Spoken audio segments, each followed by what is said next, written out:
Welcome to Aphasia. Thank you for coming and being a part of the project. I appreciate y'all putting in your time and being with us. Let's do the safety part of the meeting first, and kind of a rundown of the day. We start in the therapist's office, and we'll be here most of the day, well, for a good part of the day. And then when we're done here, we move outside. And in one scene, a car will be moving. So that's the school bus scene, and instead of a school bus, we will be having a carpool mom with a minivan. All right. Also, just a generalization. Our actor Carl is, well, as you know, the movie is about Carl, and Carl is playing himself. He is sensitive to noise and to a lot of stimulation, and it does take his energy to talk with us and to just to act. So we do want to be kind of aware of that, as well as we're going to reduce the amount of noise and the yelling that the AD department does. We won't be doing rollings and cuts. We just, as loudly, we'll just have folks close by where the noisemakers are, and just let you know, we also won't be calling rolling or cut, so we're going to be doing signals with the sound department. They'll be letting us know when they're ready. Jim will have his rehearsals and things like that. So just wanted y'all to be aware of that. We're going to try and run a quiet set. Anything else? No, thanks everybody for coming. All right, go team, let's make a movie. When I first saw Carl McIntyre, was on stage as Proctor in The Crucible. And then I first met him afterwards to congratulate him on a great performance he had done. And that's when he first started getting back into the acting world, and that was probably back in 1987 or so. I knew Carl peripherally before he had a stroke, because everyone in the acting community knew who he was.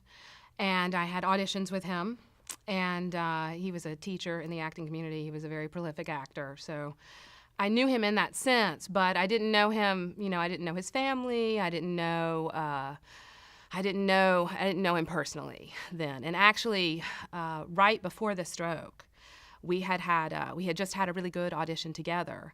And I remember that I got excited because I saw him out somewhere and he spoke to me.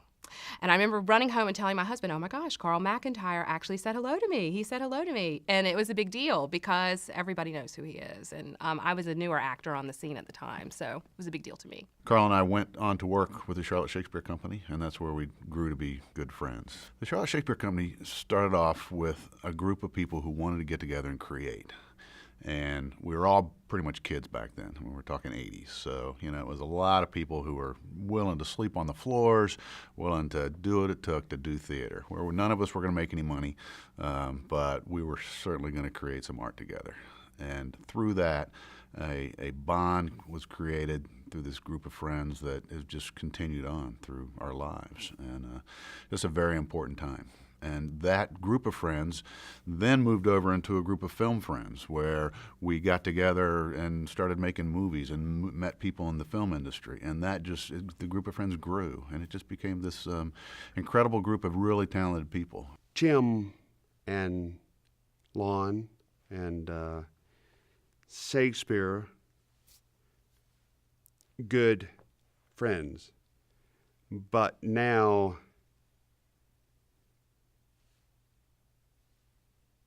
group,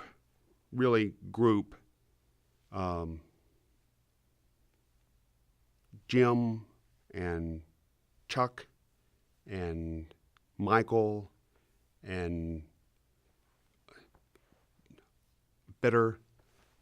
Johnny Better, and more, and stroke happens. Life can change and turn around on a dime in just a moment's notice. One minute, me and Michael Madison, another good friend of Carl's, are sitting at a bar having a beer. The next minute, we get a call from Elizabeth saying, "Can you please come?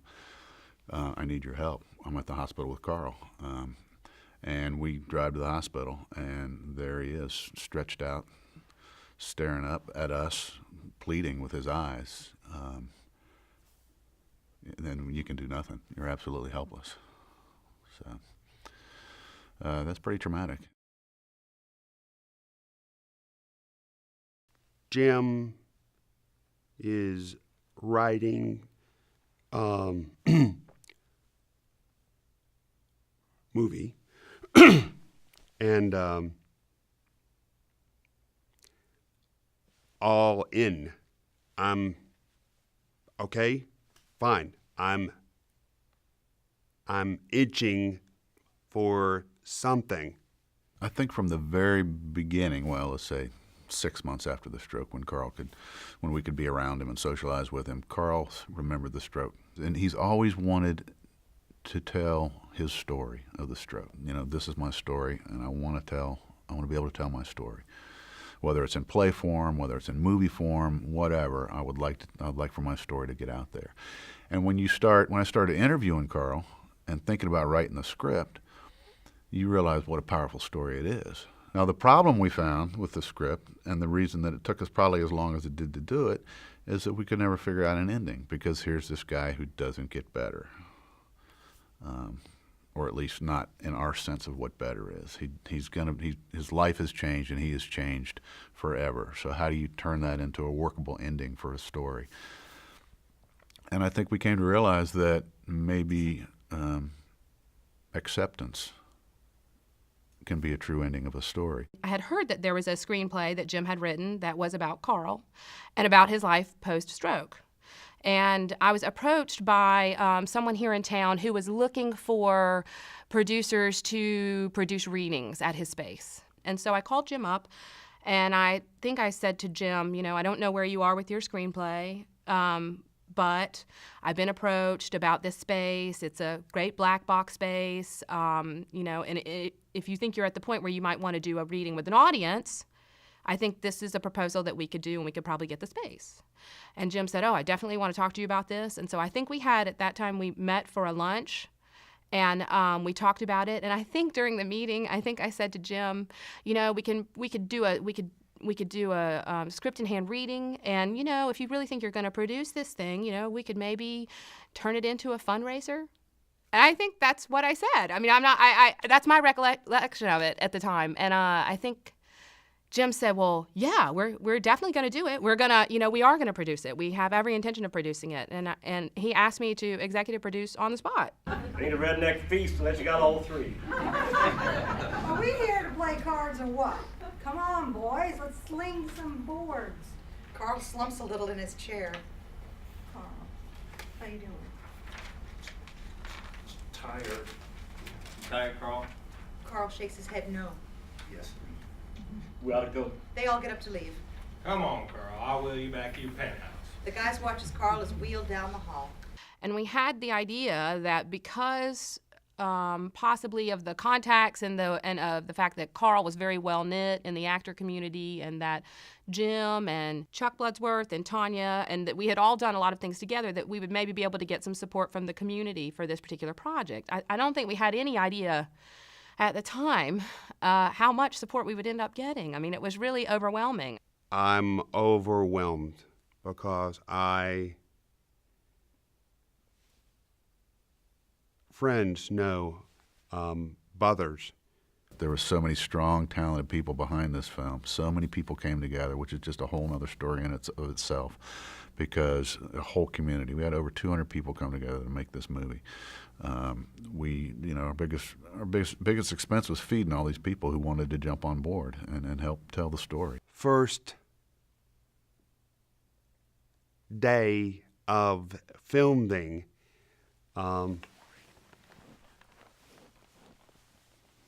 no scare, but different word.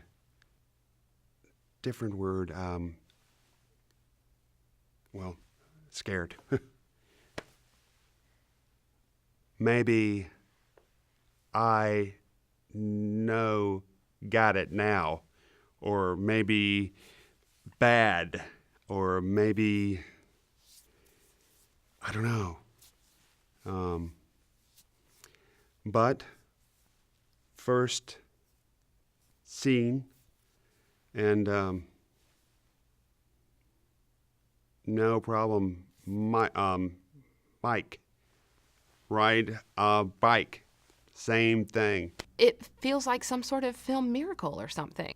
You know, the fact that all of these people came together to tell the story, and everyone was so invested and so serious about telling the story in the correct way. It was so much fun to be around everybody, and there was such a great positive energy around the project itself and around what we were pulling together. I just, I couldn't wait every morning to get there to be a part of it all. What did you have for breakfast, man? Some sardines and some Limburger some cheese. salmon roe and some sardines. Need a piece of gum for Graham, please. Get some- Mince and gum for Graham.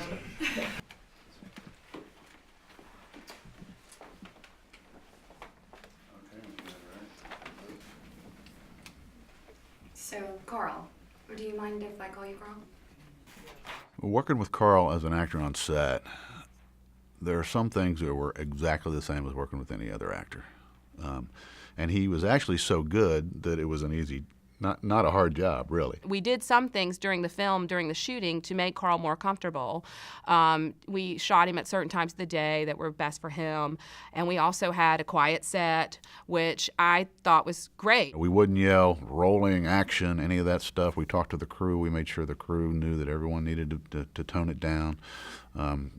Inside voices, everybody, inside voices. I know now I'm no scared, and I think movie is therapy. When he was making the film, I know that it was made in a very compressed time frame, and he was working very hard. And I remember talking to him during the filming, and it was like he had jumped. People, when they're past the early phase of recovery, they still keep recovering, but it doesn't tend to be sort of really fast. It tends to be kind of like this, improving, and there was a dramatic improvement during the period that he was doing the film. And I remember asking you guys, Jim and Chuck, what are you giving this guy? Can we bottle it? Because I want to give it to some other people. There's a story that Michael Madison, who plays Doc in the movie, tells, is that on the final day of shooting, he's driving home with Carl. And Carl's on the phone with his mom. And Carl says, this is going to get me. Carl says, I did it.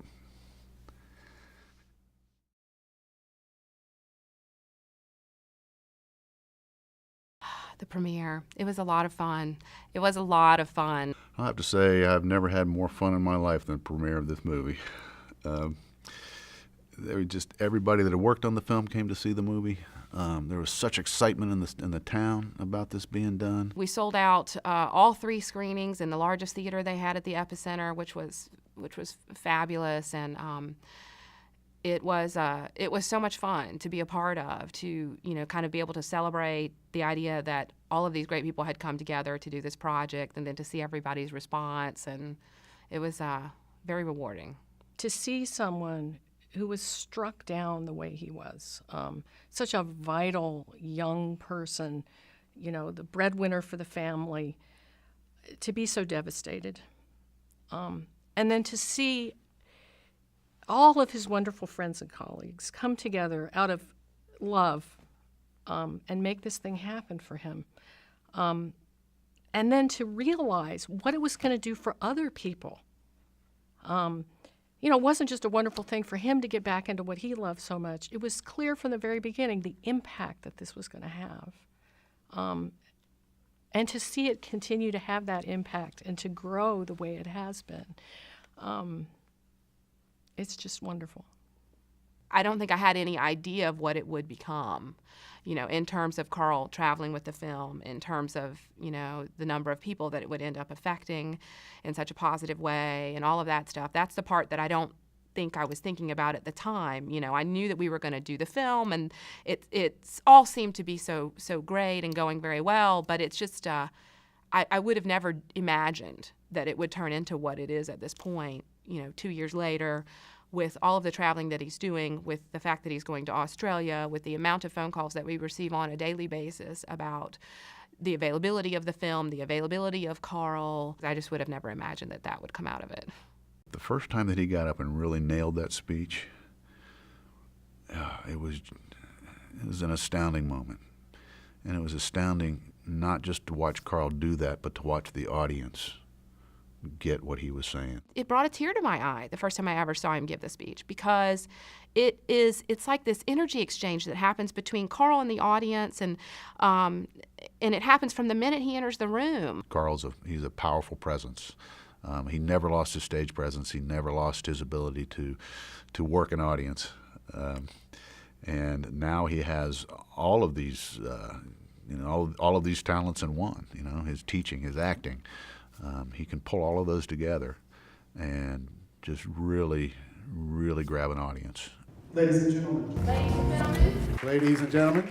Ladies and gentlemen, Carl McIntyre. Starting over again.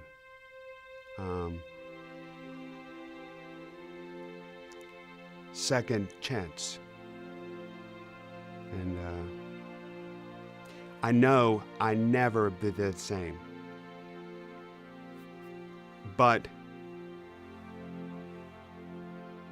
feeling about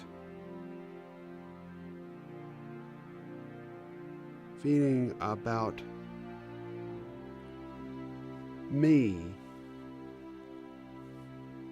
feeling good because I need help somebody else back, give back, and spades. Before I always fast. No time to spell roses. Now,